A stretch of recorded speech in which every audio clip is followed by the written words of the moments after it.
Petang, selamat petang, saya Mempang. Hari ini kita kedai ada tapak yang kereta trade-in lah. Customer yang trade-in punya. Tahun 2013. Proton Exora turbo punya ini. Okey, harga cuma jual 12,800. Kereta ini boleh masuk loan lagi ya. Bulanan 400 lebih full loan. Okey. Sebiji MPV lah. Ini Exora sebiji MPV. Jak kira okey lagi lah. Okey lagi. Gua nampak leka tak cantik lah. Tak cantik.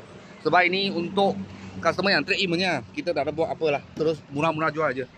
Okey, dalam macam ni. Harga jual 12,800 sahaja. 12,800 saja. Oh, dia kasih mungkus lah. Okey. Southstream punya Android player lah. Belakang macam ni. Fully leather lah. Tak silap ini Exora Bro lah. Dia ada satu jenis dia punya leather macam ni punya. Television atas ada. Okey, belakang biasa punya saja. Okey, belakang macam ni, biasa punya. Okey, tahun 2013 lah, tahun 2013 Proton Exora Turbo. Harga jual 13,000. Bukan, loan 13,000. 12,800 saja. Okey. Kalau bos-bos dan kawan-kawan siapa tengah cari satu kereta MPV, anggaran bajet 15,000 lah. Kita sini ada sebiji. Kalau ada apa murah-murah kereta, silakan video lagi. Thank you bos, thank you.